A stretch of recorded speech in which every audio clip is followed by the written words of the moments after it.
반갑습니다. 상담 전문가 조안의 북클럽입니다. 오늘은 제가 상담을 하면서 가장 기본으로 삼는 책, 바로 레리 크랩의 인간 이해와 상담이라는 책을 소개해 드리려고 해요. 제가 상담대학원을 다닐 때 프로이드부터 시작해서 마틴 셀리그만까지 참 많은 심리이론을 배우고 그 이후로도 여러 심리 상담 이론들을 배우고 연구해 왔는데요. 그 중에서도 저희 상담 가치와 상담 철학과 가장 잘 맞는 상담 이론이 빅터 프랭클의 로고 테라피와 함께 바로 레리 크랩의 인간 이해와 상담에 담긴 내용들이었어요. 물론 상담을 하면서 내담자분들의 상황에 따라 여러 상담 이론과 기법을 쓰고 있는데요. 제가 내담자분들을 만나 뵙고 상담할 때 가장 기본이 되는 저의 상담 철학을 이 책에서 영향을 많이 받았기 때문에 제게는 이 레리 크랩의 인간 이해와 상담이란 책이 너무도 소중하고 너무도 감사하고 고마운 책이랍니다. 상담이론 기법들은 인간을 어떻게 볼 것인가의 물음에서 시작되고 이에 따라 치료 방법들이 달라지는데요. 레리 크랩은 인간을 하나님의 형상을 품고 있는 존재로 보고 있어요. 그래서 꼭 상담을 하지 않으시는 분들도 레리 크랩의 인간 이해와 상담 이 책을 꼭 한번 구입하셔서 읽어보시길 권해드리고 싶어요. 우리 인간이 어떤 존재인지, 인간은 어떻게 해야 행복할 수 있는지에 대한 답을 얻으실 수 있으실 거라 생각합니다.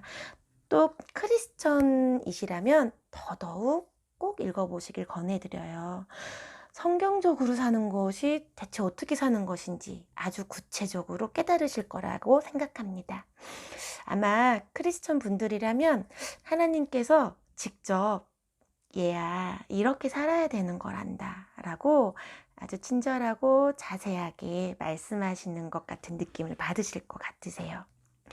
이 책은 제가 기독대안학교 수업에서도 교재로 사용하는 책이거든요. 청소년 자녀분들이 계시다면 자녀분들과 함께 읽으시고 나눔하셔도 참 좋으실 만한 책이고요. 독서 모임이나 셀 모임에서도 함께 읽어 나가시면서 나눔하시면 참 많은 지혜를 함께 공유하시면서 얻어가실 책이라는 생각이 듭니다. 제가 지금 이제 책을 쓰고 있는데요. 이게 좀 마무리되고 좀 시간적 여유가 생기면 독서 모임을 시작하려고 해요. 그때 독서 모임을 처음 시작할 때 이 책을 가장 먼저 함께 읽고 싶다는 생각이 들 정도로 저의 인생 책 중에 하나입니다. 그럼 레리 크랩의 인간 이해와 상담 중 어떻게 하면 사람이 진정 변화할 수 있는가? 이 챕터를 제가 오늘은 읽어드리도록 하겠습니다. 어떻게 하면 사람이 진정 변화될 수 있는가? 사람은 누구나 문제를 안고 살아갑니다. 다른 사람과의 깊은 관계보다는 당장 겉으로 보이는 것을 더 중요시하는 생명 잃은 기독교 신앙의 기준으로 본다면 문제가 그리 심각하지 않은 것처럼 보입니다. 어느 교회를 가나 우울한 여자, 가정에 불충실한 남편, 반항적인 젊은이는 있게 마련인데 그래도 대부분의 성도가 그런대로 잘 지내는 것을 보면 말입니다. 그러나 뜨거운 사랑으로 하나님을 갈망하고 긍휼함으로 남을 섬겨야 한다는 척도에 견주어 본다면 참으로 많은 사람들이 미달 판정을 받을 것입니다. 단지 불안 발작이나 동성 애착으로 고생하는 사람들만 도움이 필요한 것은 아닙니다. 바로 우리 모두가 도움이 필요한 사람들입니다. 내 삶이 하나님께서 본래 계획하신 인생의 방향으로 향하기 원한다면, 다른 사람들을 그 길로 인도하는 법을 알고자 한다면 다음에 세 가지 질문에 대해 생각해 보아야 합니다.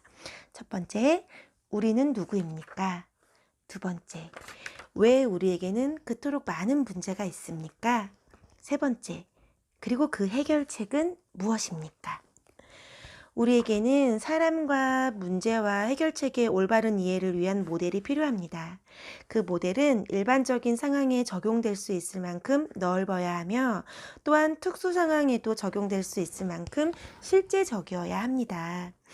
2부에서는 우리가 누구이며 왜 우리에게 문제가 생기는 것인지를 살펴보고 3부에서는 그 해결책에 대해 알아보겠습니다. 첫째는 사람입니다. 서로의 차이점을 벗어버릴 때 인간은 서로 유사한 존재가 됩니다. 무엇이 서로를 유사한 존재가 되게 합니까? 우리를 똑같이 인간 되게 해주는 그 공통점은 무엇입니까? 아프리카의 마법사와 미국 대도시에 사는 세련된 백발 할머니를 한데 묶어주는 것은 무엇입니까? 여피와 시골뜨기가 공유하는 부분은 무엇입니까? 사람들은 어떤 원리를 사용하여 결정을 내립니까? 우리를 움직이게 하는 것은 무엇입니까? 감정은 어디에서 나옵니까? 무의식적인 동기와 사고라는 것은 과연 존재합니까? 아니면 심리학자들이 상상 속에서 만들어낸 그럴듯한 허구에 지나지 않습니까? 우리는 우리가 누구이며 어떻게 움직이는 존재인지 알아야 합니다. 둘째는 문제입니다. 사람이라면 누구에게나 잘못이 있다는 것은 그리 깊은 통찰력 없이도 쉽게 내릴 수 있는 결론입니다. 인간이라는 기계는 어딘가 분명히 전선이 꼬여 있습니다. 어떤 사람은 친구가 조금만 불친절하게 대해도 곧 우울해지는 반면 많은 이들에게 거부당하고도 쉬 잊어버리는 사람이 있습니다. 우리 주변에는 정량보다 더 먹고 싶어 하는 욕구와의 싸움에서 늘 패배하는 이들이 많습니다. 자기 훈련이 잘 되어 있는 사람은 그렇게 많지 않습니다. 젊은 여자들 가운데는 이 자기 통제가 지나쳐 날씬한 몸매를 추구하는 강박적인 다이어트로 나타나는 경우가 점점 늘고 있습니다. 건강을 해치는 것은 물론이고 심지어 죽음까지 몰고 가는 경우도 있습니다. 대부분의 사람들이 따뜻한 불빛 속에서의 친밀한 관계를 꿈꾸며 결혼의 첫 발을 내딛습니다. 그러나 근래에는 그 가운데 많은 결혼 관계가 이혼으로 끝나고 맙니다. 결혼 전에 기대에 미치지 못하는 경우가 거의 대부분입니다.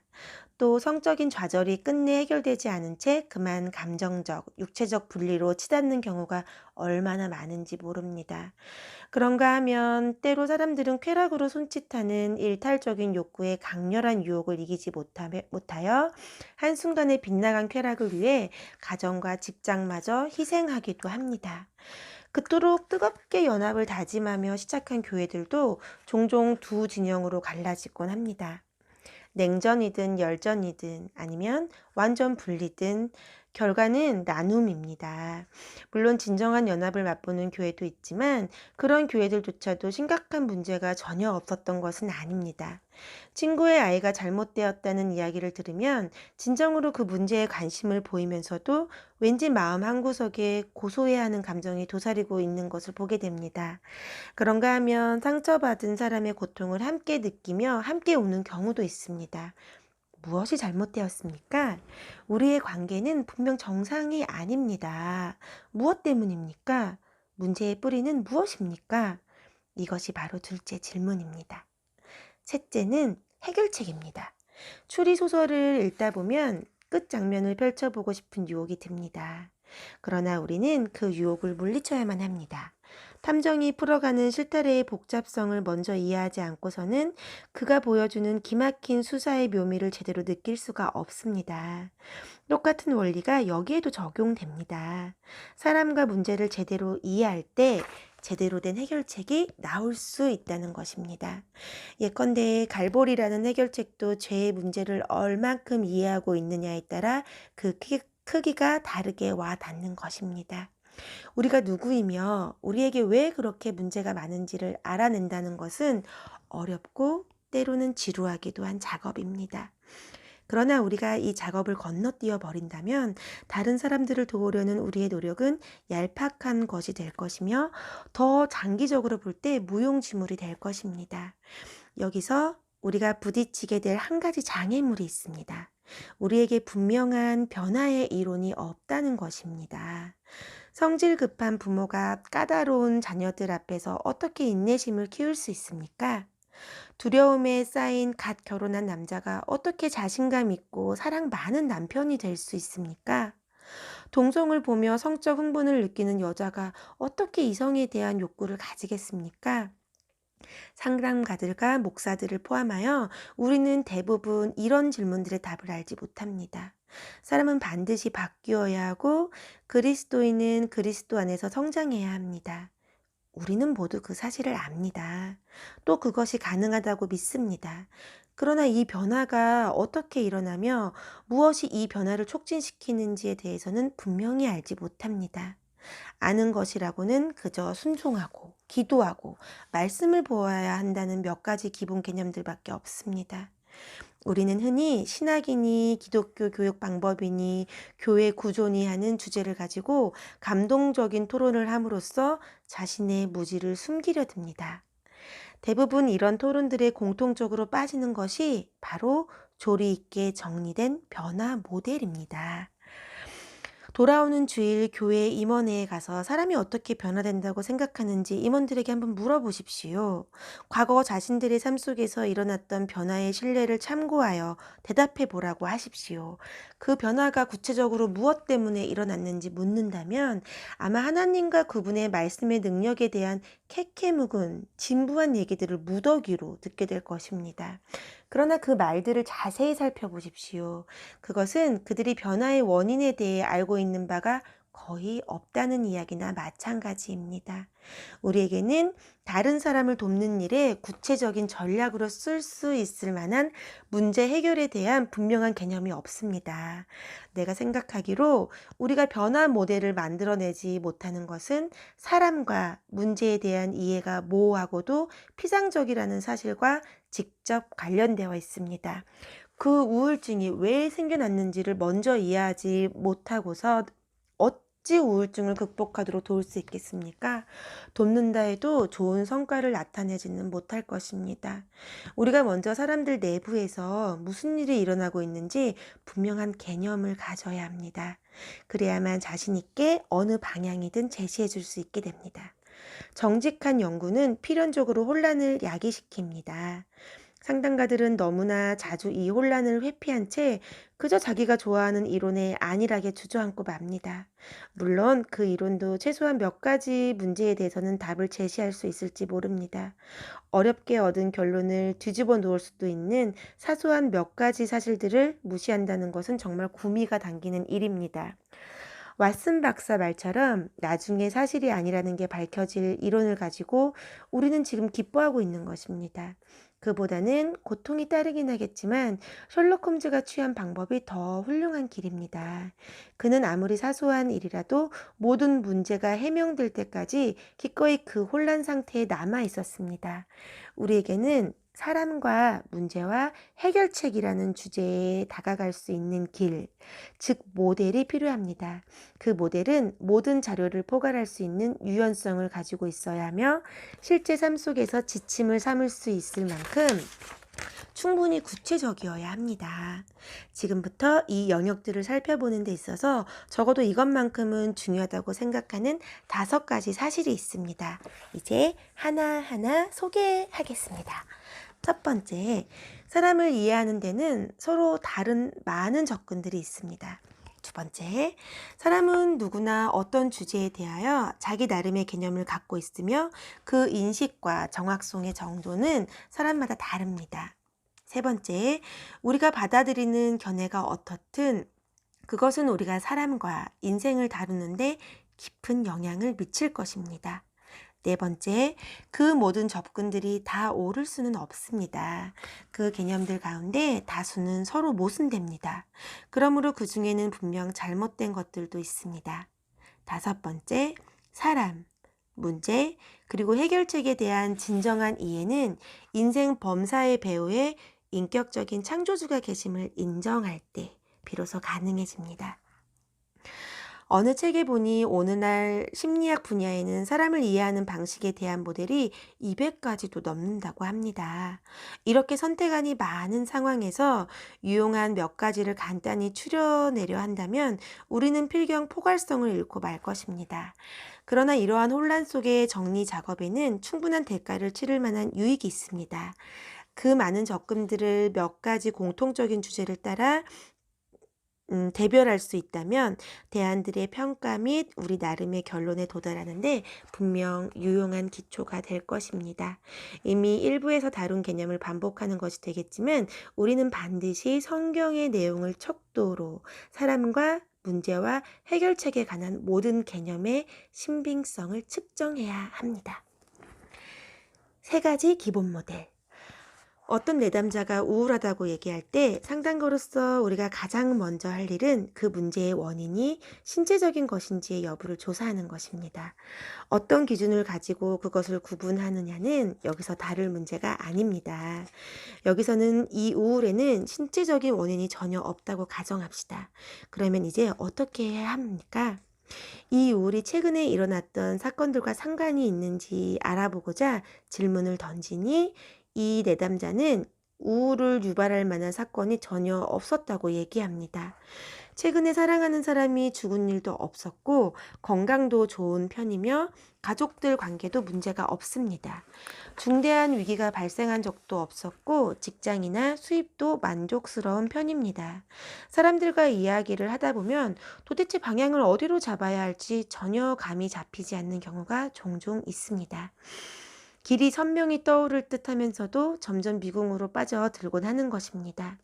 사람들은 우리를 혼란스럽게 만듭니다. 그렇기 때문에 상담가들은 내담자가 제시하는 자료에 의존하기보다는 자신이 갖고 있는 이론들에 근거하여 방향을 정할 수밖에 없습니다. 상담가는 우울에 빠진 내담자와 이야기를 하는 이 상황에서도 사람은 어떤 존재이고 문제는 왜 생겨나며 가능한 해결책은 무엇인가에 대해 자기가 이해하고 있는 바를 따라 움직이게 될 것입니다. 이것을 좀 더 폭넓은 관점에서 이야기해 본다면 상담가는 다음에 세 가지 기본 모델 중 하나를 따라 상담을 진행하게 될 것입니다. 다시 말해 사람을 이해하는 방식에 대한 수백 가지 접근들 대부분이 다음 세 가지 범주 가운데 하나에 속한다고 할 수 있습니다. 역동 모델, 도덕 모델, 그리고 관계 모델이 바로 그것입니다. 역동 모델에 따르면 사람을 통제하는 것은 내면의 과정들, 흔히 성격 역동이라고 하죠. 내면의 과정들입니다. 이 내면의 과정은 대개가 무의식적인 것입니다. 이 역동적 실체의 뿌리가 그것이 발휘하는 힘의 근원은 개인의 과거, 즉 어린 시절에 있습니다. 정신분석가들은 근원의 재구성을 제창합니다. 어린 시절의 사건들이 어떻게 오늘날의 감정과 태도를 유발하는지 이해하려는 노력을 지칭하는 용어입니다. 예를 들어 무정하고 지배적인 어머니가 자라나는 어린이에게 꼭 필요한 애정을 주지 않았고 나약하여 좌절감에 빠진 아버지가 불행해지는 가정을 보고도 거기 뛰어들어 올바로 붙잡지 못하였다고 합시다. 역동 이론가들은 이런 경우 그 아이에게 다음 두 가지 성향을 발달하게 된다고 주장합니다.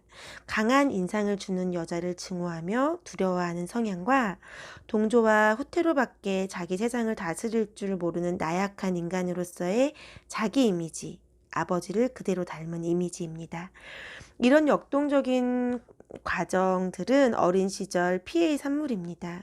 현재의 문제들 밑바닥에는 이러한 과거의 피해가 숨어 있으며 바로 그곳에 치료가 필요합니다. 이렇게 어린 시절의 상처를 가지고 있는 사람의 인생에 어떤 낙심되는 일이 생기면 그는 이런 무의식적인 성향들이 지시하는 대로 반응합니다. 여자와의 관계는 가능한 한 회피하면서도 인생의 문제를 해결하는 데 있어서는 여전히 강한 존재를 의존하려 드는 것입니다. 역동 모델을 사용하는 많은 상담가들은 이러한 내면의 심리 과정을 질병으로 간주하여 치료가 필요하다고 합니다.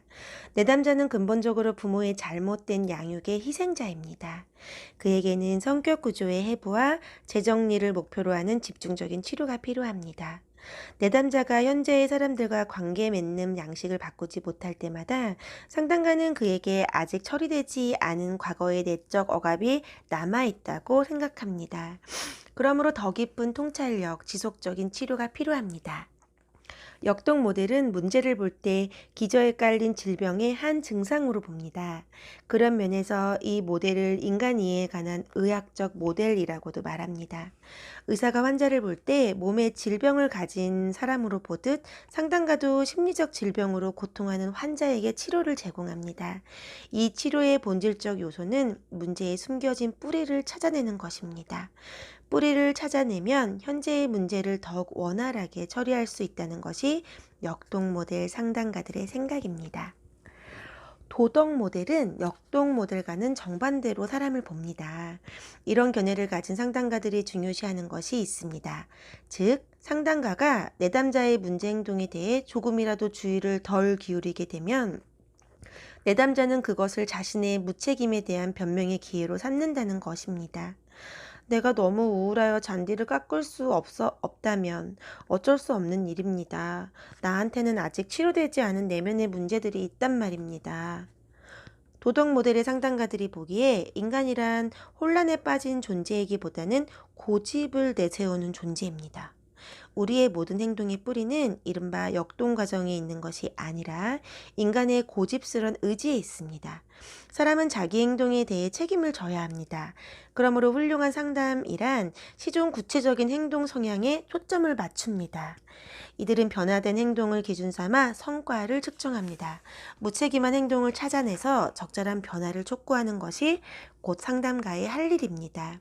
도덕 모델의 상담 내용 중 많은 부분을 차지하는 것은 지금까지 지속되어 온 무책임한 행동들에 대한 구구한 변명들을 제거하는 작업입니다. 도덕 모델 상담에서는 과제를 부여하는 기법이 중요한 역할을 합니다. 지속적으로 시간을 내서 성경 공부나 기도를 하라든가, 배우자를 칭찬해 주라든가, 가계부를 쓰라든가 하는 과제들은 문제 해결을 돕는데 아주 요긴한 도구로 사용됩니다. 의도적이든 그렇지 않든 행동 밑에 숨어있는 동기에도 그다지 주의를 기울이지 않습니다. 다만 행동이 바르게 되면 동기도 바르게 된다고 주장할 뿐입니다. 관계 모델은 역동 모델과 도덕 모델을 둘 다 취하여 인간을 봅니다. 이 모델에 따르면 인간의 정서장애의 원인은 숨겨진 깊은 역동적 과정들에 있는 것이 아닙니다. 그렇다고 인간이 가진 문제의 원인이 무책임한 선택 성향에만 있는 것도 아닙니다. 여기서 관심의 요점이 되는 것은 만족을 가져다 주지 못하는 인간 관계입니다. 관계 모델 상담가들에게 있어서 인간에 대한 가장 중요한 사실은 그들이 심리적으로 복잡한 사람들이라거나 도덕적으로 무책임한 사람들이라는 데 있지 않습니다. 인간은 사랑하고 사랑받도록 지어진 존재라는 사실에 있습니다. 다시 한번, 인간은 사랑하고 사랑받도록 지어진 존재라는 사실에 있습니다. 인간은 관계를 맺으며 살도록 지음받았습니다. 자연히 우리는 관계를 갈망합니다. 인간은 내면 가장 깊은 곳에서 다른 사람과의 친밀하고 의미 있는 관계를 애타게 찾고 있는 것입니다. 이렇게 본다면 인간의 문제는 중요한 관계들 속에서 나타나는 두려움과 긴장의 고통을 해결하려는 방어적인 시도라고 이해할 수 있습니다. 우리는 서로에게 방어적으로 반응함으로써 자신이 그토록 갈망하던 친밀함을 얻을 기회를 최소화시키고 맙니다. 그 결과 깊은 고독이 찾아오고 이 고독은 다시 상처의 두려움으로부터 자신을 보호하리라는 결심을 더 강하게 만들어줍니다. 상처, 방어적인 후퇴, 더 큰 상처, 더 깊은 후퇴.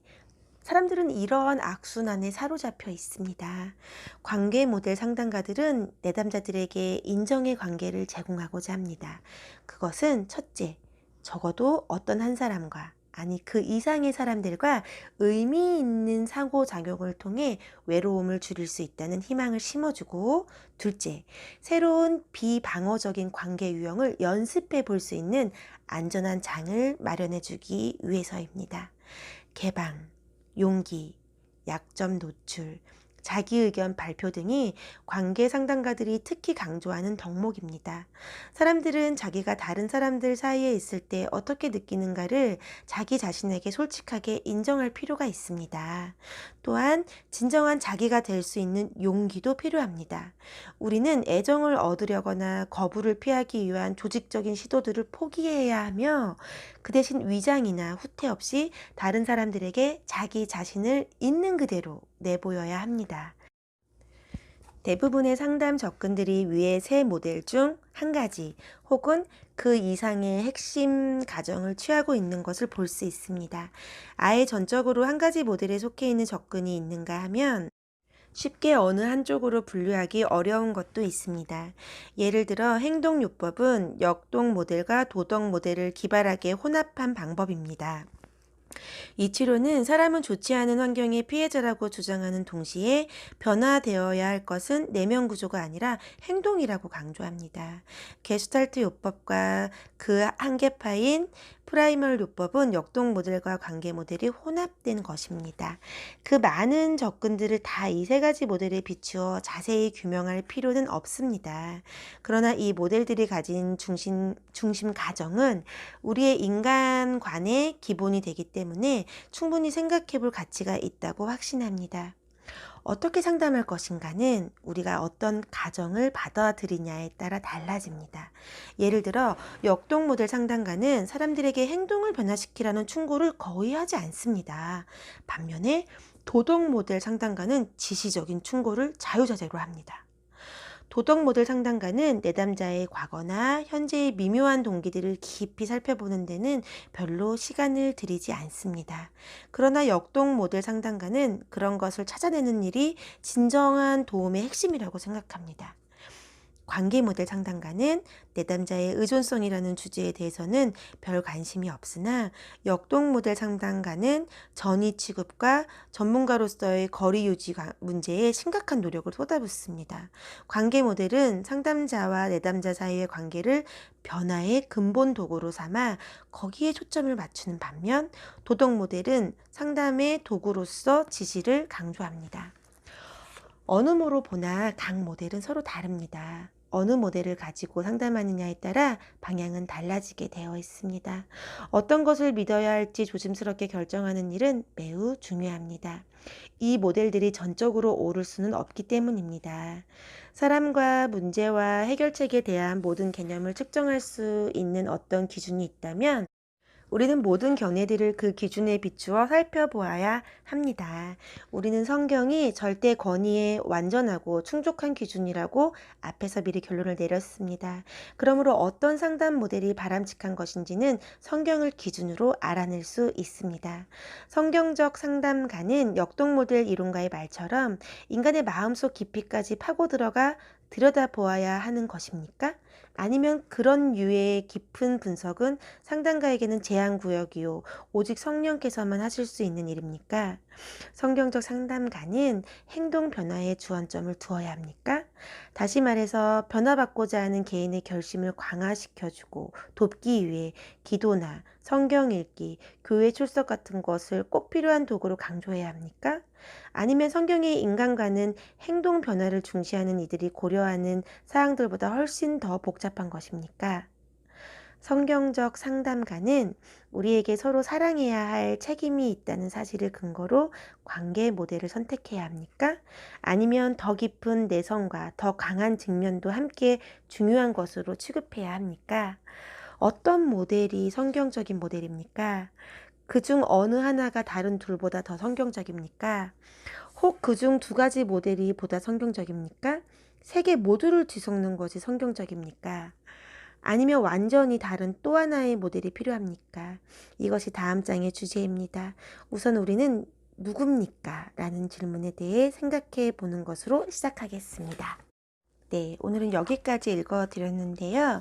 이제 이 책이 우리는 누구인지, 인간이란 어떤 존재인지에 대해서 첫 번째, 하나님의 형상을 품고 있는 존재고, 그리고 두 번째, 인격적인 존재고, 세 번째, 인간은 이성적인 존재다라고 그 다음 챕터에 쭉 나와 있고요.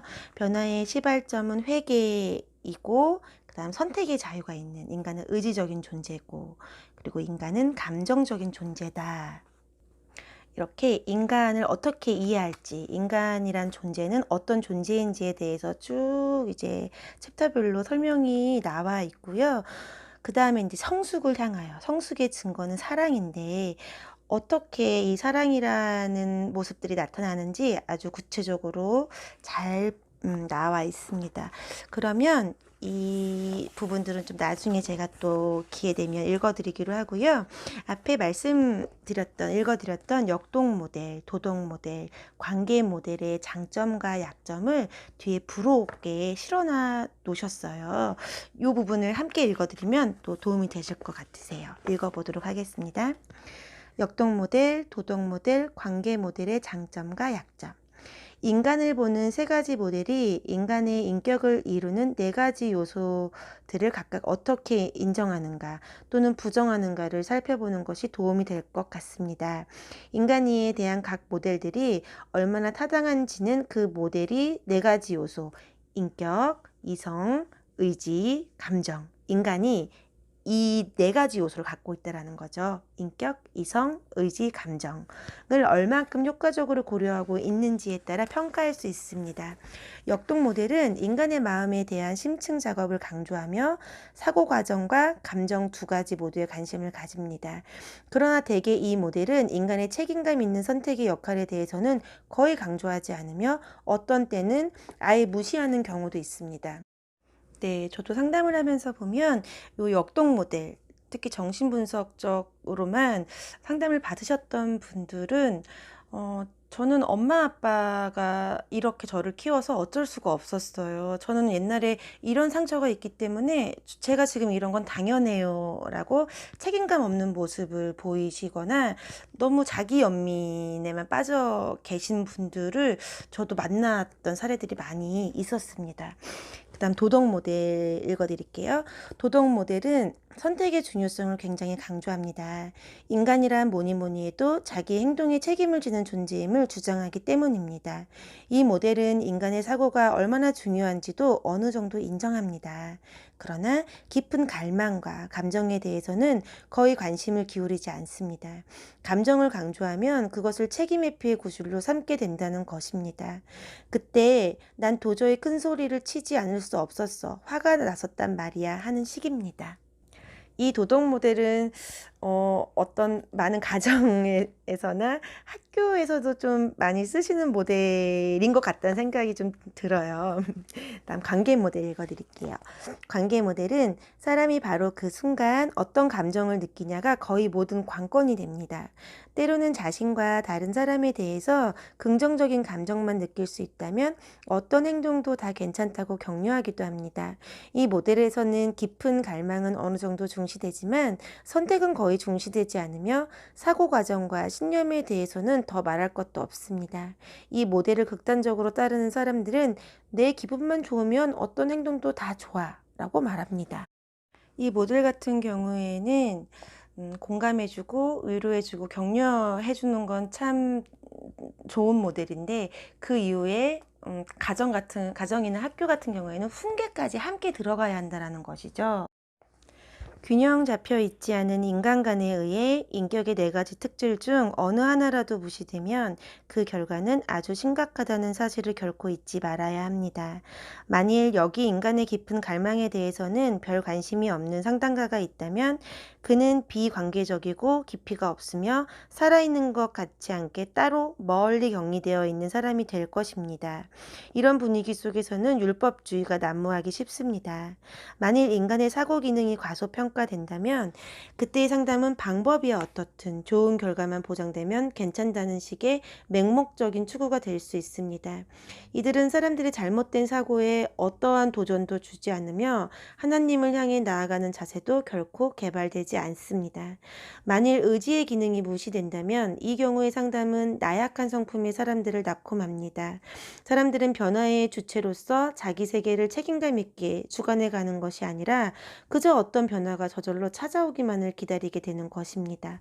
옳은 일 하는 것만 강조하고 감정이 한쪽으로 치우치게 되면 인간은 자신의 인격의 부요함을 거의 인식하지 못하는 한낱 기계가 되고 맙니다. 감정이란 내면의 더 깊은 부분들을 비춰주는 창문과도 같은 것입니다. 그 창문이 닫히면 깊이는 영영 없어지고 말 것입니다.